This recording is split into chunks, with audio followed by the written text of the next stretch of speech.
Welcome to the Full Monty, where you'll be exposed to commentary and analysis from the week's digital news. You give us 15 minutes, and we'll save you hours. And now, here's your host, Scott Monty. Hi, and welcome to the Full Monty, an audio companion to the newsletter of the same name. Each week, I pick a couple of the more pressing issues and inject some insight, opinion, and wit into this 15-minute show that's sure to give you a better sense of what's affecting the industry. Maybe you'll agree with me, maybe you won't, but I hope it makes you think. This week, a look at case studies and why Yahoo's CEO is still there. Case studies. In any new practice or experimental area, one thing you're likely to come across is the need for case studies. Case studies provide a warm sense of belonging to a common experience in business, letting us know that we're not alone in our challenges or victories. They also help to minimize the risk to our own businesses by being more certain that something is possible after reading about another company that took that risk. Humans, by their very nature, are prone to observe what other humans do. And we're likely to learn at someone else's expense. Perhaps an ancient human stood on a hill and watched a member of his tribe get mauled by a wild animal in a certain area. Well, he then knew to avoid that area himself after having witnessed a real-time case study in hunting. And he could then tell this story to others. People naturally connect with stories. Our entire lives we're surrounded by stories, and they can be immensely powerful at communicating ideas.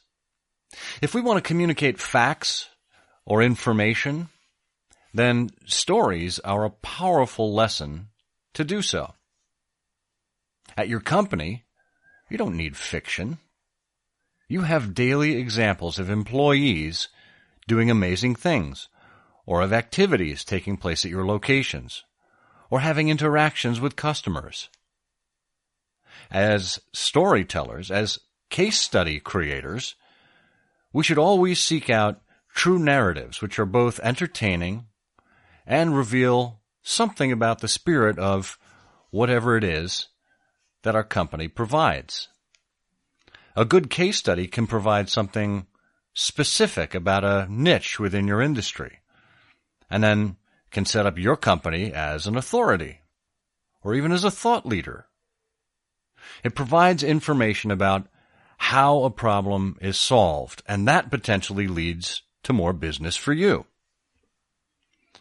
But what about when there's no discernible example out there? What if a company is teetering on the edge of trying something that no one has tried before?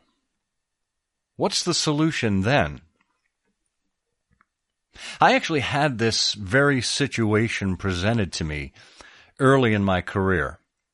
I had developed a number of ideas for a client using a newly available technology, and that would have allowed them to do something that no one else was yet doing.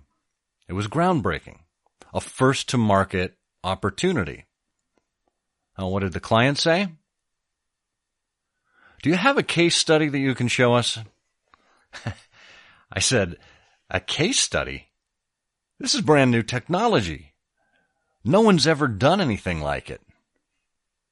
Yeah, but we really want to see a case study, they told me.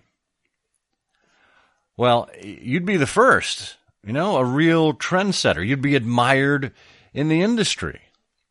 And then seeing that there was no movement from them, I got a little frustrated, and I said, look, do you want to read a case study? Or do you want to be a case study? And they kind of stepped back a little bit. And they said, we want to read a case study. SMH. Don't let it happen to you. Be a case study. Get your trivia skills ready for the naked truth. This week's Naked Truth trivia question: Didi, the company that overtook Uber in China, has a new sharing plan. What is it? Answer at the end of the show.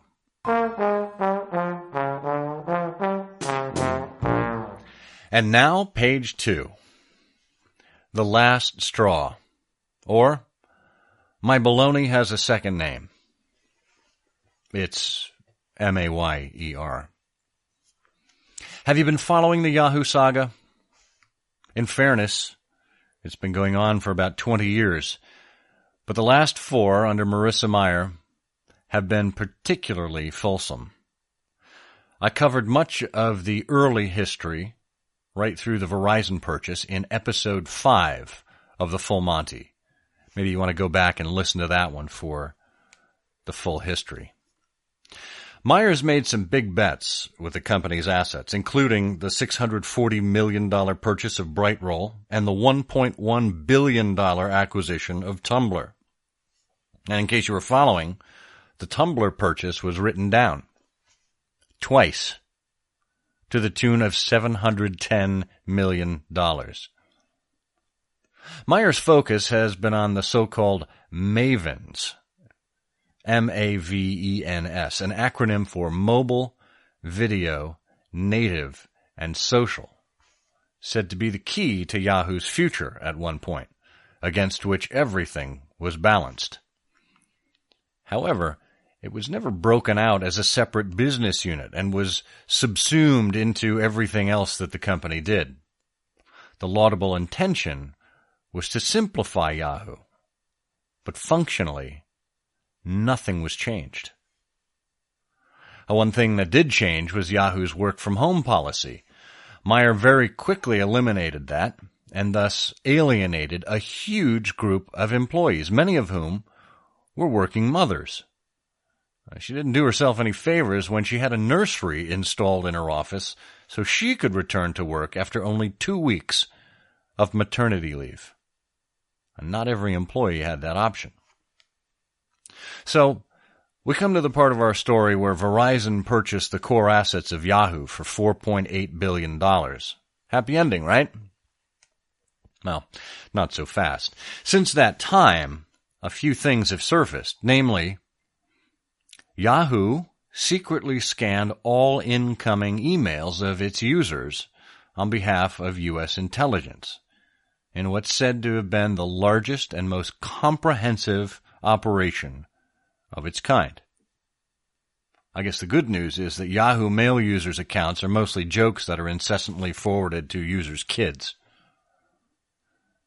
And then we found out that those 500 million user email accounts, well, they were involved in a data breach in 2014, which Yahoo only disclosed a couple of weeks ago.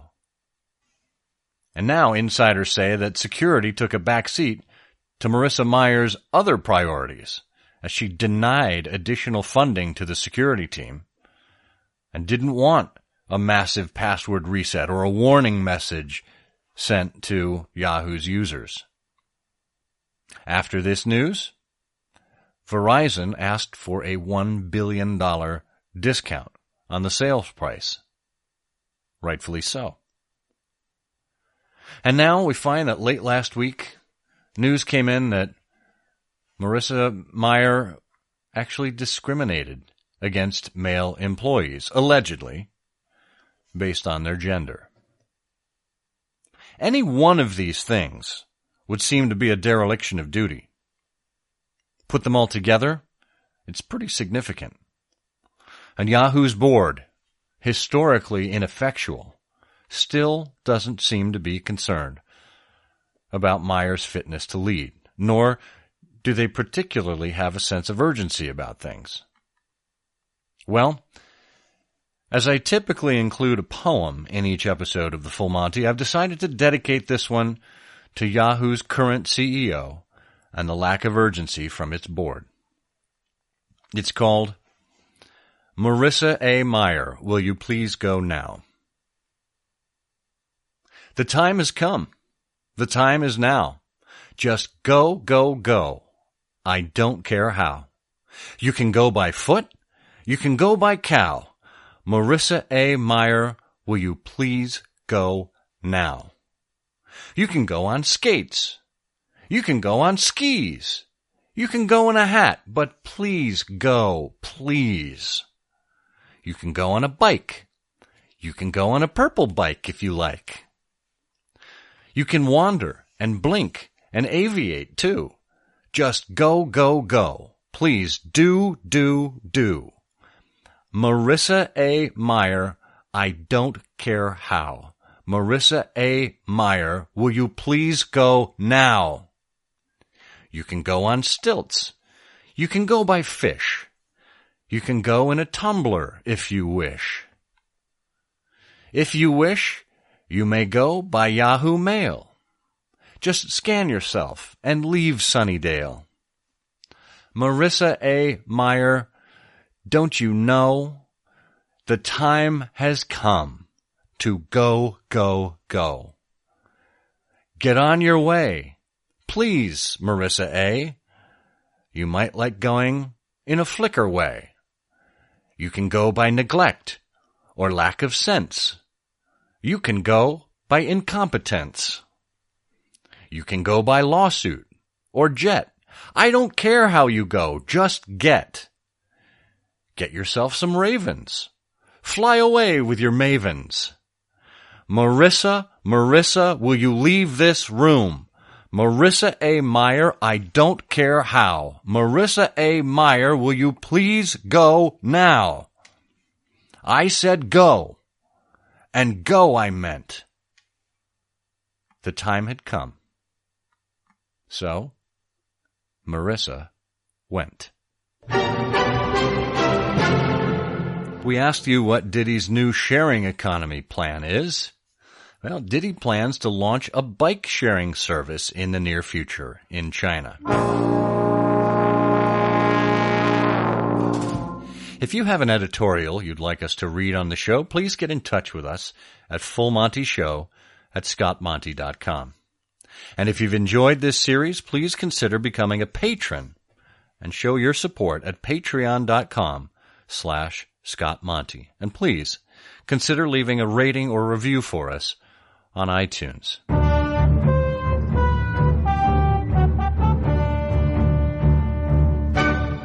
Be sure to check out some other major stories from the October 10th edition of the Full Monty newsletter. A look at the state of television viewing as of Q2 2016 with numbers from Nielsen. 4 marketing megatrends that no one is talking about from Mark Schaefer. And we may live in a digital era, but pen and paper live on. We've got 6 stories on notebooks and note-taking. Well, that's it for this week. With any luck, your brain's a bit bigger now. Thank you for making me a part of your week and for being exposed to the Full Monty. Until next time, I'm Scott Monty, and I'll see you on the Internet. Thanks for listening. Be sure to subscribe to the Full Monty newsletter and this program at fullmontyshow.com. Yahoo!